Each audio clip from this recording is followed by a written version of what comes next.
વચ્ચે મોટા સમાચાર સામે આવી રહ્યા છે। સમગ્ર દેશમાં હવે જે મોક ડ્રીલ છે તે યોજવામાં આવશે। હુમલો થાય તો નાગરિકને બચાવવા માટેની તાલીમ છે તે આપવામાં આવશે। આવતીકાલે દેશના 244 જિલ્લાઓમાં મોક ડ્રીલ છે તે કરવામાં આવશે। ગુજરાતના 15 જિલ્લામાં પણ આવતીકાલે મોક ડ્રીલ છે તે યોજાશે। કેન્દ્રીય ગૃહ સચિવ સાથે આજે તમામ રાજ્યોના અધિકારીઓની જે વીડિયો કોન્ફરન્સ છે તે હાથ ધરાશે। ગાંધીનગરથી રાજ્યના મુખ્ય સચિવ સહિતના અધિકારીઓ પણ આ વીડિયો કોન્ફરન્સમાં જોડાશે।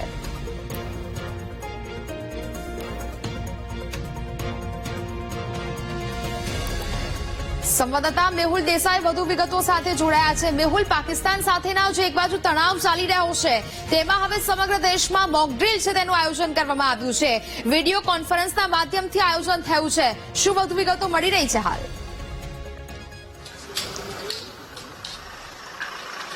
બિલકુલ જી નેહા, વાત કરવામાં આવે તો અત્યારે જે પરિસ્થિતિ છે બોર્ડર ઉપર, તે પરિસ્થિતિની વચ્ચે હવે દેશભરમાં જો યુદ્ધની સ્થિતિ થાય તો નાગરિકો જે છે તેના માટે ખાસ એક જે તાલીમ હોય છે એ તાલીમના સંદર્ભમાં ગઈકાલે એક નિર્ણય કરવામાં આવ્યો છે। આજે તમામ જે રાજ્યો છે તેના રાજ્યોના જે મુખ્ય સચિવની સાથે કેન્દ્રીય ગૃહ સચિવ છે એક વિડીયો કોન્ફરન્સ કરી રહ્યા છે। આજે અત્યારે આપણે જયારે ચર્ચા કરી રહ્યા છે ત્યારે આ વિડીયો કોન્ફરન્સની શરૂઆત જે છે તે થઈ ચૂકી છે।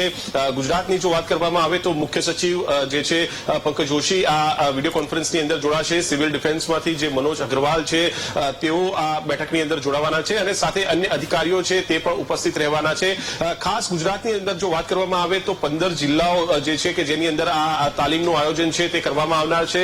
સમગ્ર ભારતના કુલ 244 જિલ્લાઓની અંદર આ તાલીમનું આયોજન થનાર છે।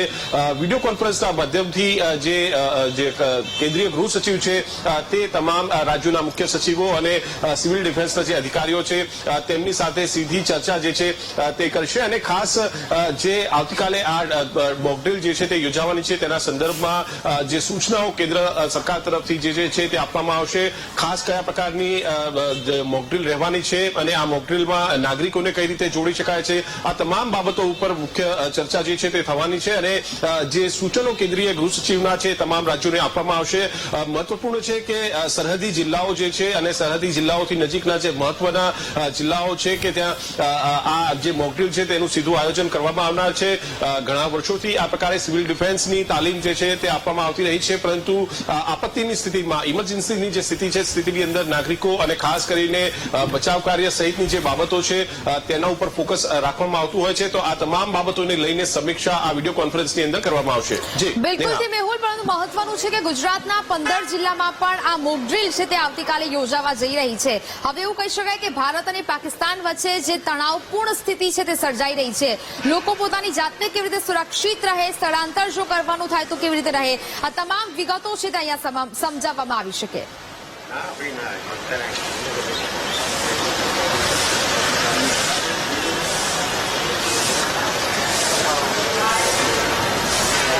જી મેહુલ।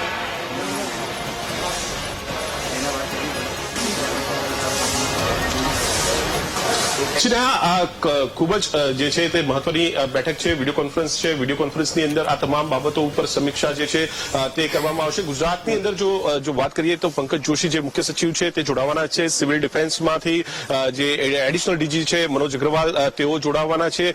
તમામ અધિકારીઓ જે છે અને સાથે જ જે સરહદી જિલ્લાઓ અને ખાસ જે મુખ્ય જે જિલ્લાઓ છે તે 15 જિલ્લાઓ છે કે જેની અંદર આ સમીક્ષા અને ખાસ આ મોક ડ્રીલ જે છે તે થવાની છે। પરંતુ આ જે વિડીયો કોન્ફરન્સ છે તેમાં કેન્દ્રીય ગૃહ સચિવ તરફથી જે પણ સૂચનો હશે તે કઈ રીતે જિલ્લામાં સુધી લઈ જવા તેના સંદર્ભમાં પણ આજે ગુજરાતની અંદર એક મહત્વપૂર્ણ વિડીયો કોન્ફરન્સ જે છે તે થઈ શકે છે। આજે વિડીયો કોન્ફરન્સ પૂર્ણ થયા પછી મુખ્ય સચિવ તરફથી અને ખાસ ગુજરાતમાં સિવિલ ડિફેન્સ તરફથી જે પણ સૂચનો હશે તે આ જિલ્લાઓની અંદર જશે। આવતીકાલની આ જે મોક ડ્રીલ છે તે ખૂબ જ મહત્વપૂર્ણ રહેશે।